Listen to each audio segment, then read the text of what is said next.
Ana R. Cañil nos presenta en Periodista Digital la que es su segunda novela. Se llama El coraje de Miss Redfield y en ella laten dos historias de amor y una gran amistad. Por un lado la de la nani, Elsa, y el aristócrata, el conde Alejo, y por otro la que tiene como protagonistas a Marta y Beryl y a un rufián de la época, a José María Jarabo, un tipo rico, sin escrúpulos, que fue el criminal más célebre de la década de los 50. Es totalmente real. Bueno, muchas gracias por acompañarnos, Ana. Gracias a vosotras. ¿Cómo surgió esta historia? Pues a mí me interesaba muchísimo un grupo de nanis que eran, porque ya no eran institutrices lo que había, yo creí que habían desaparecido las institutrices y conocía a un grupo de gente que me hablaba de las nanis, las niñeras, pero en un concepto muy británico, y que había un grupo de mujeres en los años 60 y en los años 70 que estaban en Puerta de Hierro, se reunían en Puerta de Hierro, trabajaban para las familias aristocráticas del momento y del régimen, y me hablaron concretamente de una que se llama Miss Hibbs, que existió, que es la nani de los Martínez Bordiú, y empecé a interesarme por ella y por otras mujeres como ella. Y poco a poco fui descubriendo que eran un grupo de mujeres casi todas británicas, irlandesas, y que miraban con otros ojos, un poco asombrados, la España y el Madrid de los años 60, ¿no? Porque venían de un Londres y de una ciudad que acaba de terminar la Segunda Guerra Mundial, o 10 años más tarde, y me resultaron muy curiosas cuando empecé a trabajar. Eso lo recoges muy bien en el libro. Les molestaba el ruido, ese temperamento que tenemos también los españoles, sí. y bueno, había muchas diferencias culturales. Bueno, había una de las cosas más graciosas que recogí de los testimonios de gente que trató con ellas y que las conoció, es lo que le pasa a Elsa Redfield, ¿no? La protagonista, que llega a Atocha una mañana, pues como un día como lluvioso, gris, ¿no? Y además de encontrar el ruido tremendo que hay en Atocha, se encuentra con que pasa a un bar a tomar un café, y cuando ve que alguien está sumergiendo una cosa que no sabe qué es, tardará mucho en saber qué son los churros en el café con leche, le da un asco terrible, ¿no? No podían entender eso de el mojar en el sentido español. Bueno, eran unas mujeres notables, muy interesantes, y que jugaron un papel que yo creo que se ha estudiado poco. ¿Y por qué entonces buscar fuera lo que aquí tendríamos institutrices? ¿Por qué hacían eso en el caso de Franco o en otro caso de la aristocracia española? Es muy interesante porque en toda Europa, dependiendo del momento histórico, se han ido contratando las familias, tanto de la aristocracia como de la alta burguesía, educaban a sus vástagos, a sus criaturas, primero a principios de siglo con alemanas y francesas, a principios del siglo XX, quiero decir. Cuando en el periodo de entreguerras, pasada la Primera Guerra Mundial y con la República de Weimar, y sobre todo después durante el Tercer Reich con los nazis, optaron por las fraus alemanas. Hay una tradición muy elevada en el norte de España de gente que es educada con la cultura alemana, que hablan muy bien el alemán, y el sentimiento de las fraus de cómo la disciplina, el contener las emociones, el ser, digamos que el huir un poco, el contrarrestar el espíritu mediterráneo, se llevaba mucho, y era importante no solamente en España, sino yo creo que en todo el sur de Europa.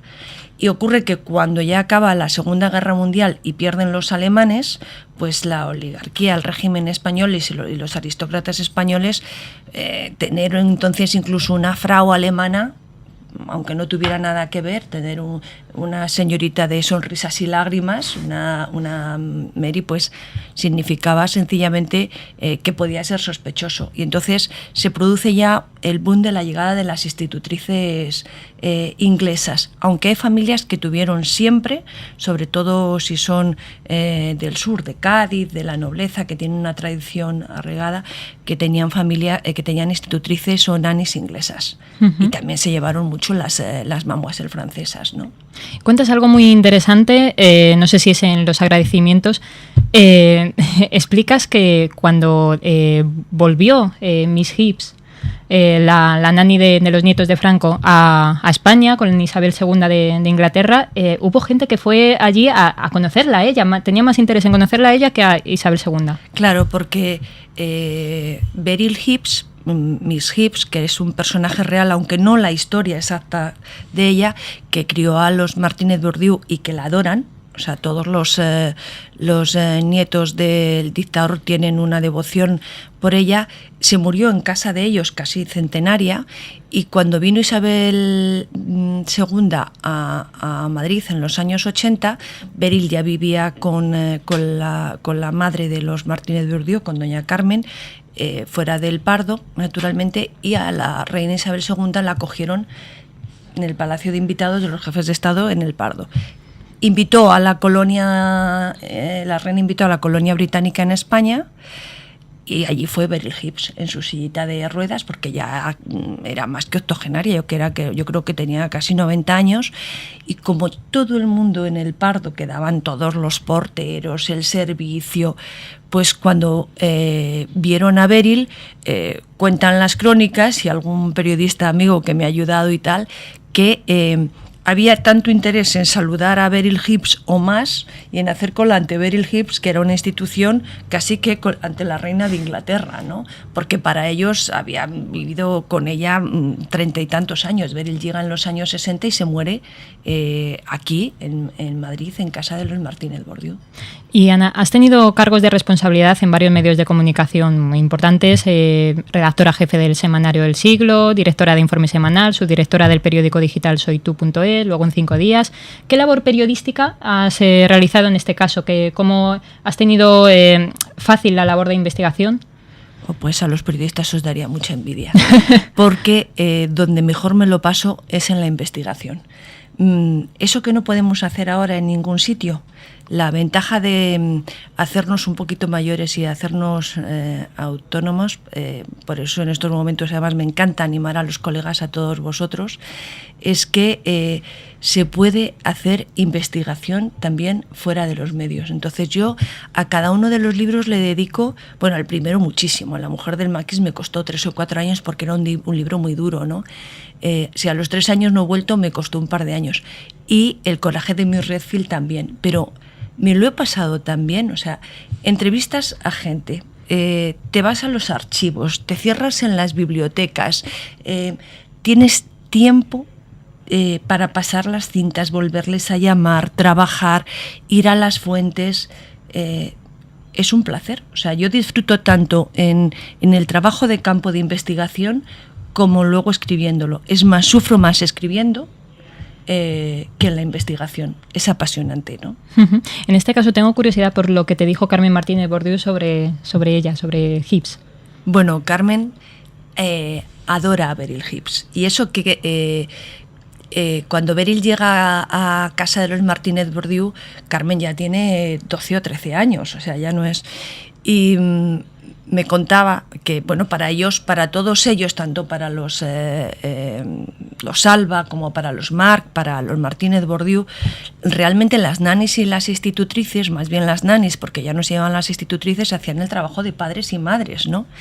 Y Carmen cuenta la disciplina tremenda, ¿no? y el mundo que la descubrió Beryl, y una anécdota que sale en el libro, que es totalmente cierta, cómo fue capaz de tenerla. Carmen era una rebelde por naturaleza, cómo la tuvo durante un día entero delante de un filete de hígado, que al final se terminó comiendo, convertido en una suela de zapato prácticamente, y como su hermana, creo que era Mariola, le decía, Carmen, no te molestes, entiéndelo, si Beryl dice sí, es que sí, y si dice no, es que no. Bueno, y Carmen adora el recuerdo de Beryl Hibbs, y además me ha ayudado en el libro. Y Ana, en el caso de José María Jarabo, que fue un criminal conocido de la época, no sé cómo te informaste y por qué crees que no se ha prestado mucha atención a esa historia.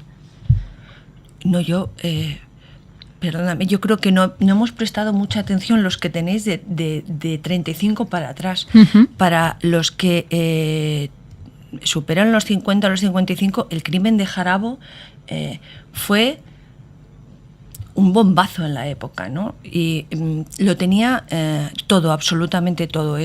Pertenece a una familia poderosa y aristocrática, bueno, no aristocrática, pero sí de la altísima burguesía judicial. Todavía hoy los Ruiz Jarabo son un nombre de prestigio importantísimo en toda la judicatura y en otras facetas de la vida de este país, ¿no?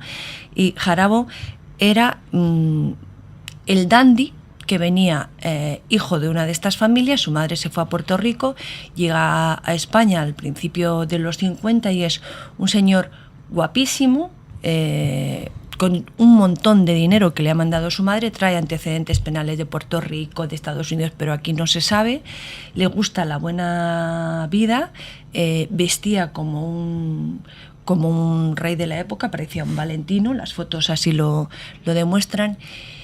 Y lo que pasó, una interesante investigación por dos policías que yo creo que hicieron el trabajo bien, cometió un error absurdo, típico de alguien que se siente muy seguro y que siempre ha estado respaldado, ¿no? Y es llevar tu traje exquisito lleno de sangre a una tintorería vulgar y corriente, ¿no? Después de matar a 4 personas. Pero es un caso que cubrió durante más de un año las páginas de los periódicos de este país. El Caso, Arriba, ABC, ya era terrible y a los niños se les asustaba con Jarabo casi, porque formaba parte, la muerte de Jarabo fue tremenda, con el garrote vil, se dieron sobre él detalles que contaban el caso y las crónicas negras de sucesos que entonces se hacían, que yo cuando me puse a investigar había 2 cosas que me llamaron muchísimo la atención. Una, con el detalle con que los colegas de entonces contaban cómo tenía un cuello muy grande y porque era muy guapo y tal, y lo que le costó morir a garrote vil, que se le partieran las vértebras. Bueno, pero te estoy contando y yo lo estoy suavizando. Y el otro detalle que contaban todas las crónicas, que me resultó realmente sorprendente, dada la censura del momento, era cómo todos los periódicos, especialmente El Caso y ABC y tal, pese a la censura y al régimen del momento, explicaban que era un señor muy bien dotado sexualmente. Entonces, que en eso radicaba su éxito, ¿no? Es curioso, entonces, sí. A mí y luego el personaje era muy peculiar, porque tenía muchas facetas oscuras, o sea, se insinuó de todo, que trabajaba para diferentes servicios, que si espiaba, bueno, era y trató a lo mejor de la sociedad madrileña y nacional, que inmediatamente, claro, en cuanto salió el caso a la luz, nadie le conocía, todos pusieron distancia, excepto la coprotagonista de Miss Redfield, que es la duquesa de Peñalara, que tiene que afrontar que ella sí que era amiga de su madre, ¿no? Parece una figura de película totalmente. Yo no sé si se ha llevado esto al cine. El crimen de Jarabo, sí, en la serie de los crímenes perfectos o las historias, que fue muy conocida hace 3 o 4 años, se puede ver el capítulo, ¿no? Sí, para quien quiera ahondar en esa historia. Sí, para el que quiera ahondar en esa historia, Jarabo es un personaje que ha dado muchísimas crónicas negras, de las mejores de este país en aquellos momentos, y se han hecho, desde luego, que yo sepa, un par de películas, y en la televisión está muy bien hecha también, en la serie que hicieron de serie negra, me parece que eran Los Crímenes Perfectos, no me acuerdo, pero algo por el estilo. Y ya como última, ¿ha cambiado mucho la reputación que tenían entonces una nani de lo que ahora mismo se tiene en España? Es que ahora el perfil es distinto, ¿no? Se tienen cuidadoras que están mucho menos formadas que las nannies. Ten en cuenta que las nannies tenían una carrera. Aquí se buscaba las nannies de Norrland, que es una escuela histórica en toda Europa, que nace en el año 1800 y pico, y que aunque yo la llevo a Bath, pero está en el mismo corazón de Londres, y ser una nanny o una institutriz de Norrland era como es una licenciada. ¿Se mantiene? ¿Se mantiene en Norrland? Se mantiene en Norrland, sí, tú entras y puedes ser una nanny de Norrland y siguen siendo muy solicitadas.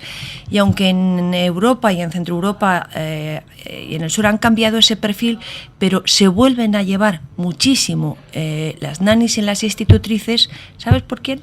Porque los rusos, la nueva burguesía rusa, los nuevos ricos rusos, los chinos que quieren formar a sus hijos en Europa, y por supuesto desde hace años los árabes buscan a las nannies, que son institutrices de alguna, pero son más nannies, porque la institutriz es como el preceptor, empiezan a partir de los 12 años. Las nannies son las madres y se vuelven a poner de moda. Bueno, y ahora acaba de